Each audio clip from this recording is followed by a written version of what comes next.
when the live is up, I would appreciate it. Because we want. Oh, good. Hi, YouTube. Welcome back to the Lurie Daniel Favor Show experience. You are witnessing or about to witness, basically, for those of you who are new to the YouTube reality, what we do here on Urban View. Urban View is this wonderful place that lives on SiriusXM, channel 126, and this show is live every Monday through Friday at 10 a.m. I say that because sometimes I feel like people be acting like the only thing I do is this YouTube thing, which I do. I love me some YouTube because y'all are pretty dope. Y'all are hella dope. But there's a lot that I do, and it's important that we are aware of that because some of you have accused me of hiding the ball. So let me just lay it all out for you. And Urban View, this is for you all as well, even though you hear this a little bit more frequently than YouTube. We have the Lurie Daniel Favor Show on SiriusXM. We have Lurie Breaks It Down, which is the podcast. Now, the podcast has 2 episodes that release Monday through Friday. The first episode comes out at 6 in the morning, and that is your moment of gratitude. It is a point of inspiration because every day on this show, we sit in this space that I have named Black Talklandia. Black Talklandia is kind of hard to navigate because we always talking about the stories that you see posted on my YouTube page. But the reason I mentioned that today is because in Black Talklandia, or I should say the reason I mentioned the moment of gratitude is because in Black Talklandia, we want to make sure that we are reminded of our power and that we're approaching these very difficult topics with as much joy, gratitude, and appreciation as we can. So you'll get that episode of the podcast early in the morning, but then you will also get at 2 o'clock, which you will get today, and a real newsworthy podcast. And that's a podcast where we do a deep dive into the news, often related to some of the things we talk about here on the YouTube page, but different, right? Because it's a podcast episode. And so it's different. And so I just wanted to say that because some of y'all are like, I seen you over here. I seen you over there. Where are you? And I don't understand how to get all your information. I just laid it all out for you. Lurie Daniel Favor Show, SiriusXM, channel 126, 10 a.m. Monday through Friday. Lurie Breaks It Down, the podcast. Anywhere you get your podcast, which literally should be everywhere, at 6 a.m. and 2 p.m. And then the YouTube channel, which is basically where you will get not copies, but you'll get to see the interviews that I do on the show if you're not listening to SiriusXM. And you will occasionally get these lives, which have been a lot of fun because it's great to have this space where we can bridge some of those worlds and bring the YouTube community into the Sirius community. And y'all play together very nicely in the chat. So we appreciate that. Having said all that, now that we're clear about where Lurie is at and how we get into the conversations, let's talk about the conversations because, my God, there is a lot going on. Okay, so I have a nail appointment later today. Very excited about my nail appointment because I believe that nail care is important. I believe in grooming as much as anybody else does. And the reason I am mentioning the nail appointment today is not because I'm trying to brag about my nails, which look a little rough right now, but I'm talking about nail care because I'm one of them people who have for a long time been going to get my nails done. I used to do acrylic tips, but then like the smell would get to me and I was like, this feels like a lot of chemicals. And I wasn't getting a lot of good information about what the chemicals in those acrylic products were doing to my body. And because I care a lot about health, I work out a lot. I'm not a health nut, but I care. I ain't trying to die early from something that's preventable just from making different choices. So I moved from acrylic tips into gel. I love me some gel nails. Because, honey, once you get first of all, they dry super, super quickly. The gloss is amazing. It's gorgeous. And I know some of you are thinking, child, it's supposed to be a news show. Why are we talking about your manicure? Honey, stick with me. I don't lead you wrong. I'm going to let you know what it is. I love gel nails, but I've always had a little wrestling match when I would go get my gel nails because not only, do they look amazing, but they come with this process that requires you to stick your fingers into this device where UV light rays are beamed directly at the products that were just put on your nails. Now, later on in the podcast today, I talk a lot more extensively about this. I'm just mentioning it here because I don't hear anybody talking about what the European Union did this week as it pertains to gel nail manicures. In addition to the fact that UV light ray that you are sticking your fingers under so you can get the perfect gloss and the perfect shine on your perfect gel nail manicure set, it is directly beaming UV rays that can cause skin cancer into your fingers. And I go through this whole conversation in the podcast where I explore this a lot more in detail. But in addition to the UV rays, there is a chemical in the gel manicuring process it's called TPO. And should I pronounce it? Let me see if I can pronounce this. It's trimethylbenzoyl diphenylphosphenoxide. And as I said in the podcast, I am a bazillion % sure that I butchered that, but I'm mentioning it here because it also goes by the acronym TPO. TPO is a chemical that is very abundant in the gel manicure powders. Now, the challenge we have to confront is that we as Black people in particular, we over-index in beauty products.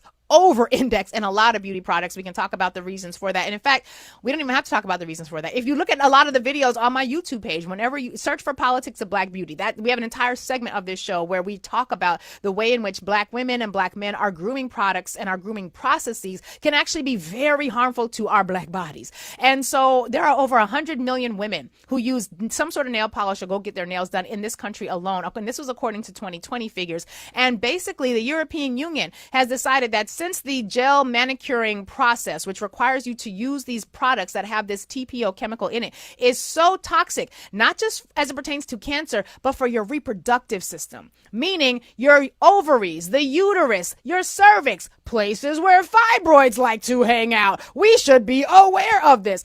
I don't know why I just did that move. I was feeling very robotic. If you see this on YouTube, if you're not watching this on YouTube, you just missed everything I just did. My point is this. The very areas that have driven so much concern when it comes to the products that we're putting in our hair, you know, we had the folks from Rebundle on who have that natural banana fiber hair product, hair extension hair that you can add to your hair that doesn't have any of those chemicals. We had them on. By the way, I actually ordered that product, Rebundle. I paid for it. I didn't, do like send me a sample so I could see if I like it. No, I paid for it. I use it on my daughter's hair. Loved it. It was amazing. It's called Rebundle. You can find them at rebundle.com. Black-owned product, phenomenal people, and they basically, it's been a great experience using it. Her hair looks amazing, and I did her braids, and she looks phenomenal. But you should also think about checking out those sorts of things as well. But we've had conversations about how the products in our hair are now, we're learning, leading to uterine cancers, leading to increase in excessive fibroids, leading to all of this reproductive toxicity that is causing us to prematurely die, or to get access to cancers that we would not had we not been using these products. So the European Union, as of Monday, as in the 1st of September, was like, what we're not going to do is this anymore. They have banned all gel products that include this TPO chemical in it. Technically, you can get access to gel manicures if you're going to use products that don't have TPO in it. And that's what everybody in Europe is going to have to do. Now, they did not do some longitudinal, 10-decade study that looked at, the long-term implications of using this product. They basically did what Europeans do. And that was, well, we have enough evidence that indicates this is very unsafe and unhealthy. And we don't need to do no longitudinal studies like you Americans try to pretend to do, because we know it's bad. We just gonna ban it. If you want to get a gel manicure, get a different product, but you ain't gonna be able to use this. So they had manicurists and salons who had stockpiled on these products, and what European Union said was, man, I care if you stockpile the product, you're gonna have to get rid of it. You're gonna have to, we find you using this product that is gonna cause reproductive harm and cancer exposures to innocent people, then you're gonna get shut down.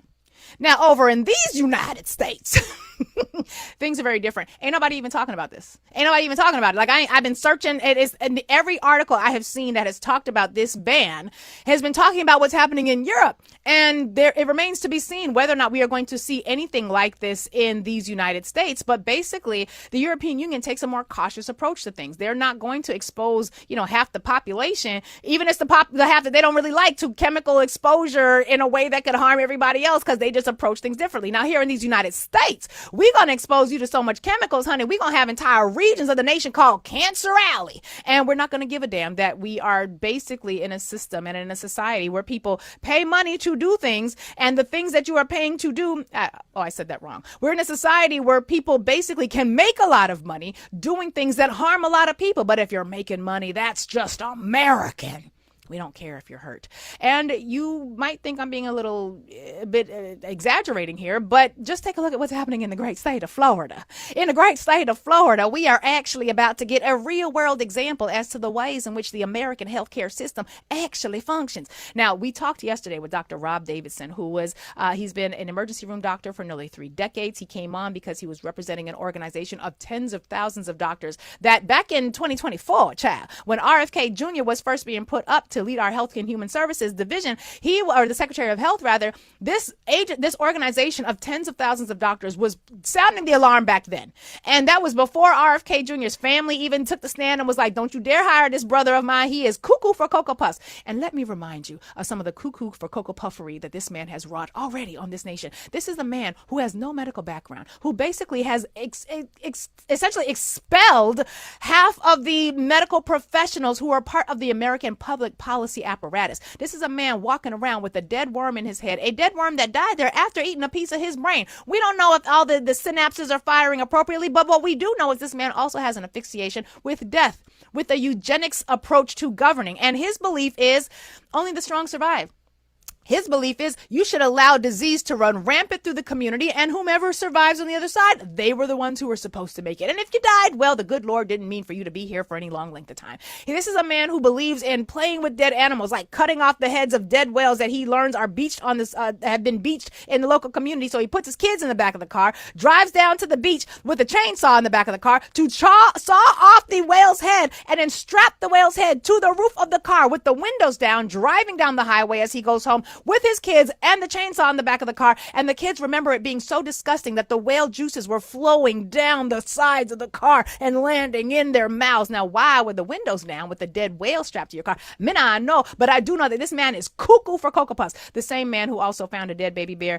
I still believe he killed that bear. I can't prove it. It's just a suspicion, but he says he came upon a dead baby bear and just decided to scoop it on up and stick it in the back of the car, then drive around New York State for a little while because he had a lot of meetings to attend. He planned on taking the dead baby bear back home to do what with it? We don't know. Maybe to skin it, to eat it, to fur it. We don't know. But he realizes, silly me, I have a dinner appointment at the good Peter Luger's down in Brooklyn. I can't take the dead baby bear with me. When I park the car with valet, they're going to smell dead bear. So he drops the dead baby bear off in Central Park. Why do I tell these stories all the time when I talk about RFK? Because the man is cuckoo for Cocoa Puffs and he has a dead worm in his head. And he is the one who is in charge of all of our healthcare decisions. Now, I'm going to slow down just a little bit because yesterday we learned something about the state of Florida, and Florida is going to, in fact, give us a really good example as to what public health in the United States is going to look like for the foreseeable future. But before we do that, I like to call this segment the Fall of Africa.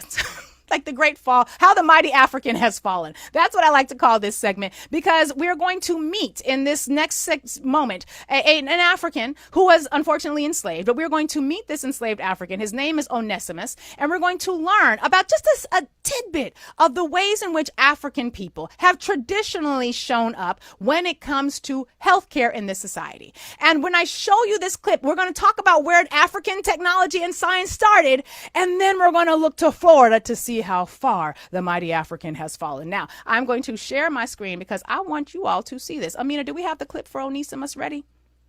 Yes, we do. Awesome. All right. So, and everybody who's on YouTube, apparently y'all can hear Amina when she's in my head talking. It's the folks on Urban View who can't hear. So I want you all, say hi to Amina. She's a very lovely woman. But I want you all to take a listen to this clip. This is a clip that is introduced by Dr. Henry Louis Gates Jr. And then you're going to hear how Africans really helped to set global health in such a positive direction. And then we'll turn to Florida to see where we're at now. Take a listen.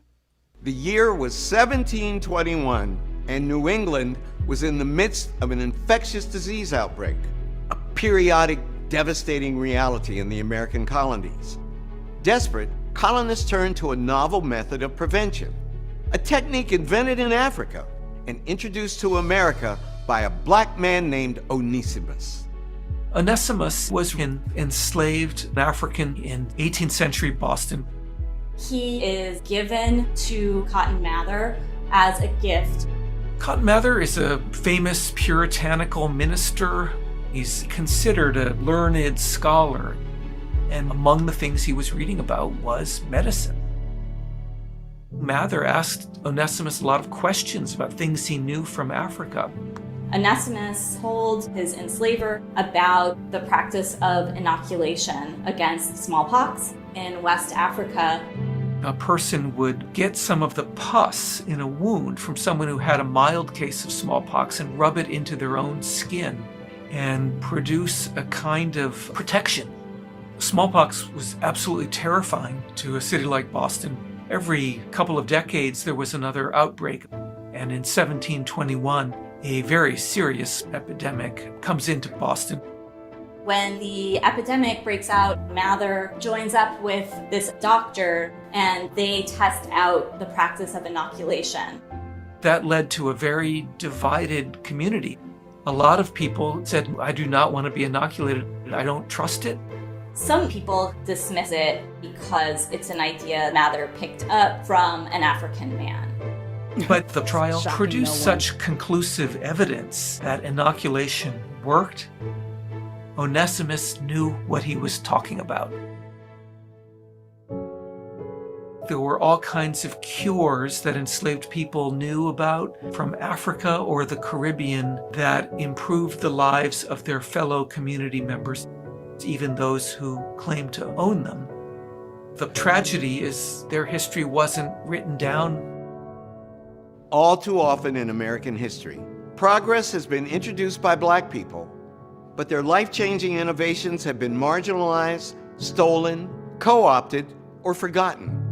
Little else is known about his life, but through Onesimus, African medicine transformed American medicine.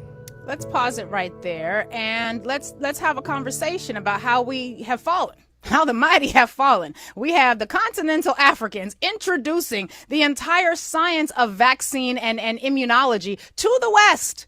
And then that was, 1700s. Today, in 2025, or should I say, this week in 2025, we have another type of Black, and another African descendant, Joseph Ladapo, who is the Surgeon General for the state of Florida. And the Surgeon General for the state of Florida decided that he wanted to make an announcement. And boy, did he make an announcement. I want you all to take a listen to this clip. This is a clip of the Surgeon General for the great state of Florida talking about this new thing that Florida is in fact doing. Amina, do we have the CNN clip for this one?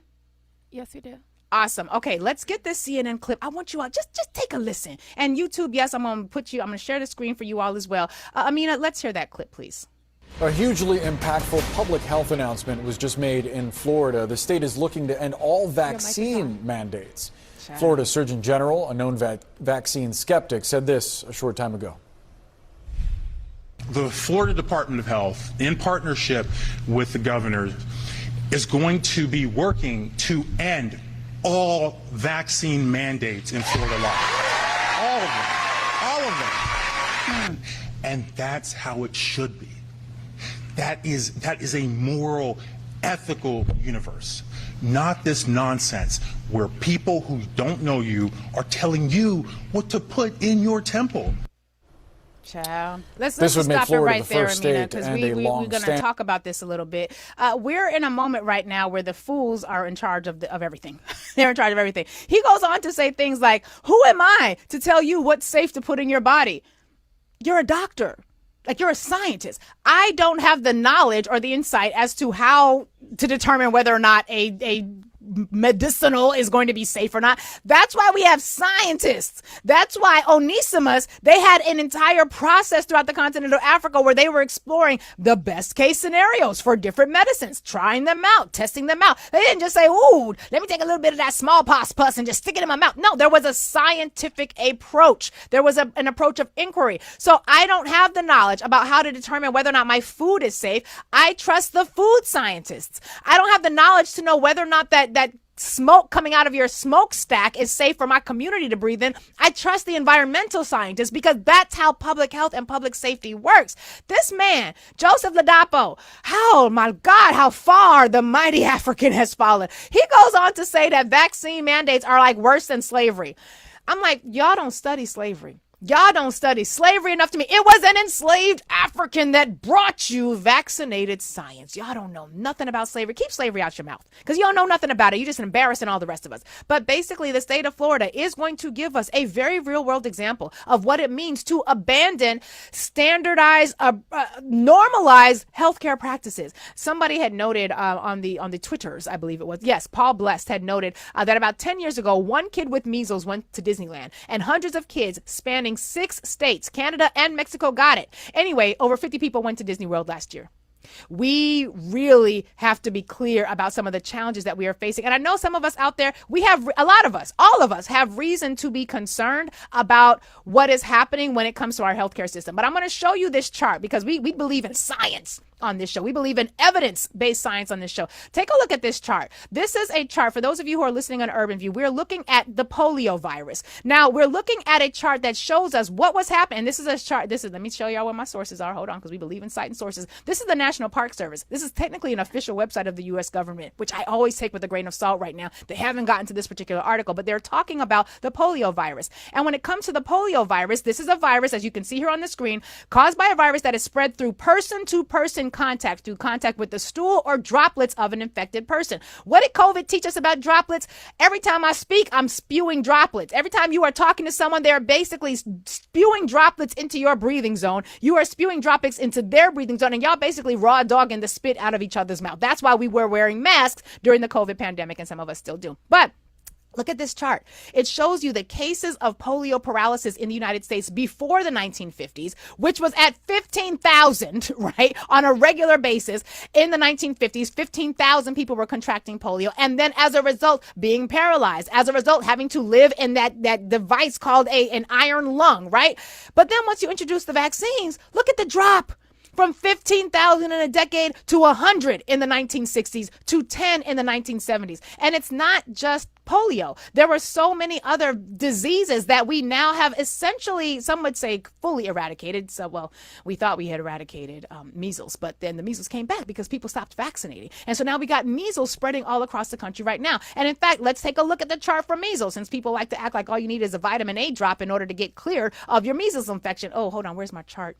Oh, no, I can't find my... Oh, wait, here it is. Here it is. Okay, I knew my chart was in here somewhere. My charts matter. All right, so this is a chart from the, Center for American Progress. I want you all to take a look at this one as well, because I ain't talking out the side of my nether regions. I'm talking about the science. The public health success of the measles vaccine. When you look at this chart, over 700,000 people had contracted measles in 1958 alone.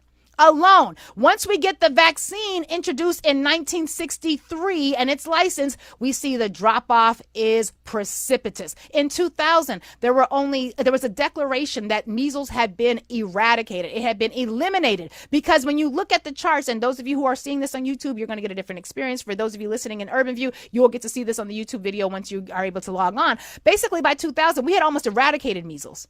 And people who are listening to RFK and other folks who are telling them to drink raw milk are ruining it for everybody, because I can't avoid your nasty raw dogging of the air. We know you ain't gonna wear no mask. Joseph Ladapo is the same doctor who, while I am one who believes that you should be vaccinated, like I didn't vaccinate my kids all at the same time. Like I got one vaccine at a time because my family physically has a history of very high sensitivity to different vaccines. So we would get a vaccine shot today. We would make another appointment and get the next one the next time. We didn't do the combination type stuff. We did as much as we could. We spread it out. I understand that reality. But if my child is unvaccinated and there is a measles outbreak, I'm not sending my child to school. Joseph Ladapo, who is now in charge of the healthcare system in the state of Florida, is like, no, send your kids to school. It doesn't matter if they're vaccinated or not. Survival of the fittest. These people are eugenicists. How the mighty African has fallen. We've gone from Onesimus to Joseph Ladapo. Jiminy Christmas on a cracker. God has to help us, because there cannot be this much cruelty in the world. But that's not the only thing we have to consider today.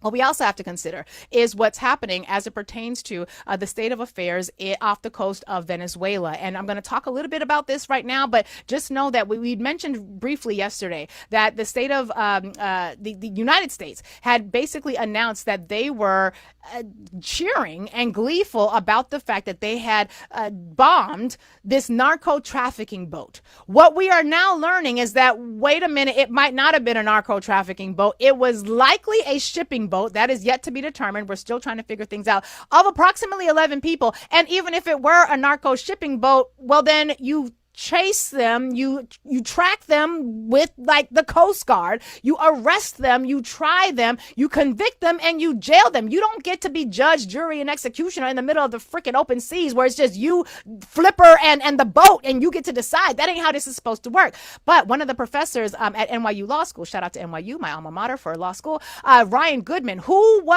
he knows some things about this. He is a chaired professor at NYU Law, former chaired professor at Harvard Law, and former special counsel to the Department of Defense. So if anybody would know about this, it would be someone like him. What he's talking about right now is that there is literally no scenario under which what happened in those waters was okay. And the author he provides an article that looks at real expert analysis, who was someone who worked at the State Department and who has worked under several administrations, and they are raising all sorts of alarm because this feels like an open declaration of war. He says that the best line of argument for the administration might be that the law of armed conflict somehow applies, but it doesn't. And so basically basically America is deciding who to bomb from the sky. And it's not just black people here who live in these United States. He's taken this international, and we really do need to be concerned about all of this.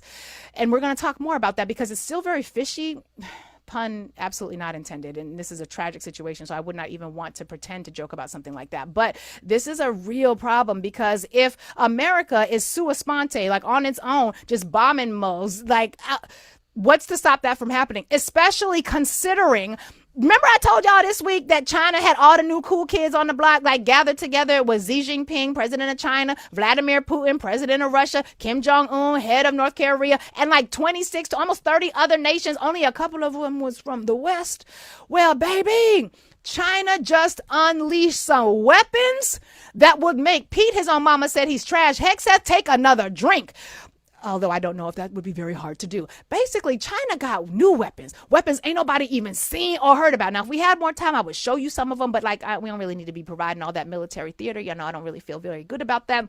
But basically, you got North Korea, Russia, and China. You got somebody called it the axis of upheaval.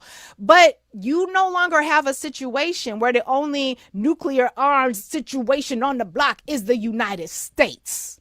We no longer have a situation where you just gonna get to pow, pow, pew, pew, pew, just because you feel like it without a response. China got weapons that can evade what they say. Now, we don't ever know because we ain't seen it in action, and pray to God, knock on wood, and pray to the ancestors. We don't ever. But they basically got weapons that can evade all sorts of our abilities to detect missiles, and now that the Trump administration has decided to move the U.S. Space Command out of Colorado into Alabama, even though in Colorado you have every single part of the apparatus that you needed in order to have that sort of centralized communication to keep us safe in case somebody decides to get a little fugazi with it and launch one of them new era weapons, he gonna move it to Alabama, which means that in the moving process of the U.S. Space Command from the mountain that it is buried in Colorado into the open plains of the Alabama community countryside, you are basically creating this multi-year transition process that means the Americans ain't gonna have the same access to military protection that they used to. One, because you depleted the military. You're getting rid of the LGBTQ members. You're getting rid of all the black people. You're getting rid of all the women. It's just going to be a bunch of white boys out there with their guns and their hay, chewing and tobacco spitting, going off to war against China. You fucking serious right now? So all of this is happening. And yeah, so China is like, we don't care. The Chinese, we've been around for 5,000-6,000 some odd years. We and most of that time, you were not even a thought, because America, you ain't even 250 years old. What you doing? Like, you trying to sit at the big boy table, and you can barely get off the kiddie pool. Like, you don't get to be over here. And so all of that's happening in the background. The Epstein survivors did their press conference yesterday, which was taking place during the show. It was tragic and devastating, and all of that is happening against the backdrop of the current economic news. Now, I told y'all before, I'm starting to see people using the R word, recession. I almost said the wrong R word. And basically yesterday or earlier this week, we spoke a lot about Gen Z's finances. And one of you, or a couple of you, pointed out in my comments to the YouTube video, you were like, it ain't just Gen Z. I'm a boomer. It's hard out here. Yeah, it's about to get a lot harder for all of us. And this is not glee you see in my face. This is resignation. Resignation. I'm resigned to the fact that no matter how much I and other people tried to warn us to not do the things that happened, the country did the thing, and you elected a complete and total idiot for your president. And so now this is what's happening. More Perfect Union has posted that one of the many problems we are facing right now today is that 4 in 10 companies are posting fake job listings, and 3 in 10 of them are advertising for roles that didn't even exist last year. Now, they quoted that in response to a video clip that was looking at the real freeze that's taking place in the markets right now. Now, I'm going to talk way more about this in tomorrow's podcast episode that will come out on Friday at 2:00. But we're basically in a situation where there is new data that has painted, quote, an increasingly worrisome picture for the U.S. jobs market. For the first time in years, job seekers are outnumbering job openings.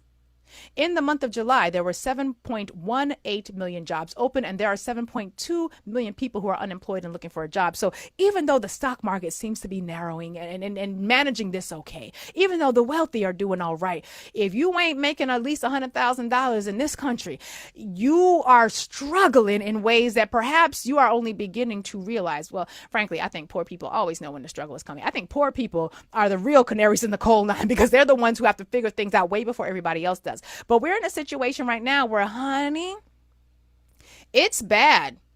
It's really bad. According to Heather Long, who is the chief economist for Navy Federal, a fairly significant financial institution, she says, quote, always important, the official hiring rate of the U.S. is just 3.3%. That's pretty much the lowest level since 2013. It's not healthy to have so little hiring. It's not dynamic. People can't grow in their careers. This is a frozen job market. We also have folks like Melanie Diagrio, who I've quoted several times, and I always mess up her name. My apologies, Melanie. But Melanie Diagrio is also I messed it up again. I'm sorry. She has noted that Trump's tariffs have forced American consumers to spend, listen to this, an extra $30 billion in just the month of August. Because taxes are tariffs, tariffs are taxes. And so Americans are paying for the tariffs. And Americans just in the month of August paid an additional $30 billion with a B dollars, bringing the total to $183 billion so far this year. The numbers are increasing. She goes on to say he promised, him being y'all's president, to bring down the price of groceries, but made everything way more expensive instead, and then lies about it and hopes you don't notice. So again, we're going to have way more financial conversation tomorrow when we get more into that topic. But basically, we know it's bad. We know it's bad because not only are credit card delinquencies spiking to the highest levels ever, but McDonald's has entered the chat. Okay. Now, McDonald's, for those of you who grew up in Gen X, I remember when McDonald's had a $1 menu. Does anybody else remember that? Am I the only one that remembers that? Like, maybe that was just poverty clouding my memory. I don't know, but I remember McDonald's having a $1 menu. But the price for a Happy Meal, the price for a meal, a value meal, used to be like you could get like a sandwich, some fries, and a drink. It was going to be small fries. It was going to be a small drink, but you could get it for like $5, maybe $6. Like, there was a time when you could feed a whole family at McDonald's for like $25 if you did it right, and everybody was sharing fries and maybe a couple of nuggets.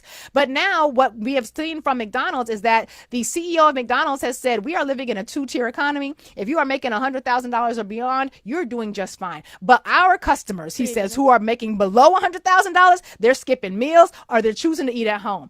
And that's significant because when you are choosing to eat at home, as opposed to going to McDonald's, that means you are choosing to go to the grocery store to buy food. And so when you think about the mindset, a lot of us go to McDonald's to the extent that you go. I have not been in years. I'm not even going to hold you and pretend like I still eat there a lot. I don't. But when I did, it's fast food. It's something quick. It's cheap. And it allowed me to avoid having to also buy groceries. People are having to balance, can I make this rice and beans stretch or can we get a Happy Meal this weekend? And the shock is pretty significant. But when you think about the fact that the cost of a McDonald's value meal, a Big Mac meal, for example, is now like almost $12, $13, $14. You go into Midtown Manhattan, baby, see if you can get a whole meal for less than $15. It's impressive. It would be impressive. But basically, McDonald's is now having to respond to what's happening in the economy because they can't ignore it anymore. They are focusing on that market that is having that lower economic experience. And so basically, they are releasing a new extra value meal.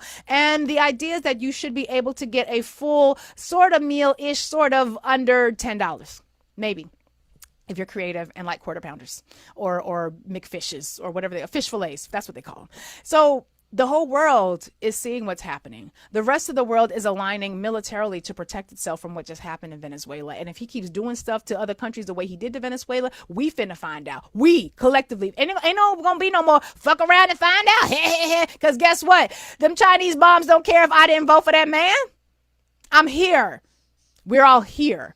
And the world is figuring it out that we're going to go it alone. Y'all can be crazy and poison yourself if you want to. You can choose all the chemicals that you want. You can put them in your veins. Put the chemicals in your veins. We don't care because we, the Europeans, we, the rest of the world, are not at all under the spell of this cuckoo for Cocoa Puffs madman that everybody seems to be following in this particular country. And so now we got a lot to figure out. And you're going to hear much more about this in today's podcast episode. Lurie breaks it down at 2 o'clock this afternoon. And tomorrow we're going to delve really into the economy. We will not have a live. I don't think we're going to have a live tomorrow just because the way scheduling is working. So just letting you all know for those of you who look forward to the Friday lives. But yeah, it's going down in the USA, and not in a way that we actually like. YouTube, we appreciate y'all. Urban View, 866-801-82.